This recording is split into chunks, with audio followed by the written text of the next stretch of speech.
Coke प्रत्यारोपण किया था। जी हाँ, आप बिल्कुल ठीक सुन रहे हैं। पर कैसे, आइए जानते हैं। एक बार राजा रावण अपनी घोर तपस्या से ब्रह्मा जी को प्रसन्न कर उनसे वरदान मांग लेता है कि सुर, असुर, नाग, कन्या, भूत, पिशाच कोई भी न मार सके, पर इन जीवों में मनुष्य का नाम लेना भूल जाता है। यही कारण था कि भगवान विष्णु को मनुष्य रूप में यानी राम रूप में आकर रावण का वध करना पड़ा। भगवान ब्रह्मा से वरदान पाने के बाद रावण चारों तरफ हाहाकार मचाने लगता है। वह सभी की हत्या करने लगता है। भूलवश उससे ऋषि मुनियों की भी हत्या हो जाती है। रावण को ऋषि मुनियों को मारना उचित नहीं लगता है, इसलिए वह ऋषि मुनियों के रक्त को एक कमंडल में इकट्ठा कर उसे अपने साथ ले जाता है। रावण जिसके कमंडल में ऋषि मुनियों का रक्त इकट्ठा किया रहता है, वह कमंडल ऋषि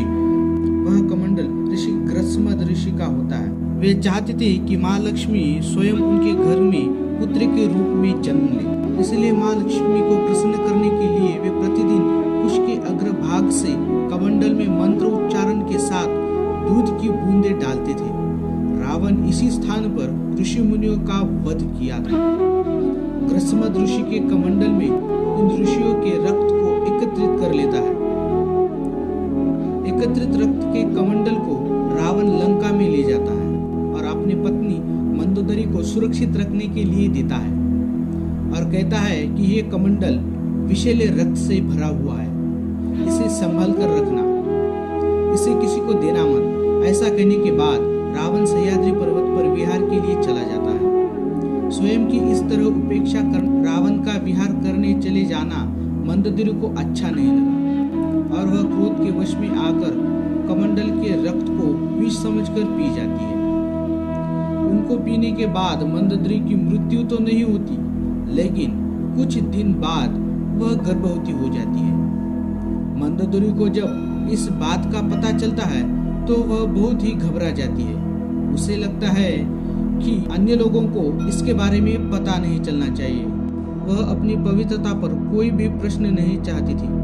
इसके लिए लोक लज्जा के डर से वह कुरुक्षेत्र की यात्रा का बहाना बनाकर कुरुक्षेत्र में चली जाती है।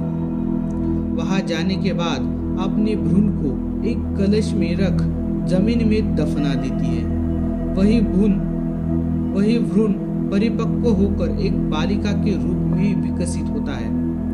आपको लगता होगा कि इसमें ऐसी क्या नई बात है। आज जो बड़े बड़े वैज्ञानिक भी नहीं कर सके, वो हजारों साल पहले ही मंदोदरी ने किया था। मतलब अपना भ्रूण निकालकर दूसरी जगह पर रखकर उसे विकसित करना, ये उस समय कैसे संभव हुआ था। आपको लगता होगा कि ये बात संभव नहीं है, पर आपको ये बात भूलना नहीं चाहिए कि राजा रावण अपने युग का एक प्रकांड पंडित ही नहीं बल्कि वैज्ञानिक भी था। उसके पास सुषेण जैसे वैद्य थे जो देश विदेश में पाई जाने वाली जीव रक्षक औषधियों की जानकारी, स्थान, गुणधर्म आदि के अनुसार जानते थे। सुषेण वैद्य ने मूर्छित लक्ष्मण की जान बचाई थी। इसी प्रकार शिशु स्वास्थ्य योजना का विचारक अर्क प्रकाश को रावण मंदोदरी के प्रश्नों के उत्तर के रूप में लिखा गया है। ये स्पष्ट हो जाता है कि रावण से ही मंदोदरी ने सब सीखा हुआ था और मंदोदरी ने जिस भ्रूण को कलश में रखकर चली गई थी, उस कलश में सुंदर कन्या ने जन्म लिया था। वो कन्या दूसरी कोई नहीं बल्कि वो माता सीता थी। वो राजा जनक को खेत में हल चलाते हुए उस कलश को देख लेते हैं और उस पर से ढक्कन हटाते ही कन्या दिखाई देती है। तब राजा जनक उस कन्या को अपने साथ ले जाकर अपनी पुत्री का प्रेम देते हैं। उस बालिका का पता हल के अग्रभाग, जिसे सीता कहा जाता है, उसके अटकने से चला था, इसलिए उस कन्या का नाम सीता रख देते हैं। वास्तव में देखा जाए तो सीता माँ मंदोदरी और रावण की बेटी थी।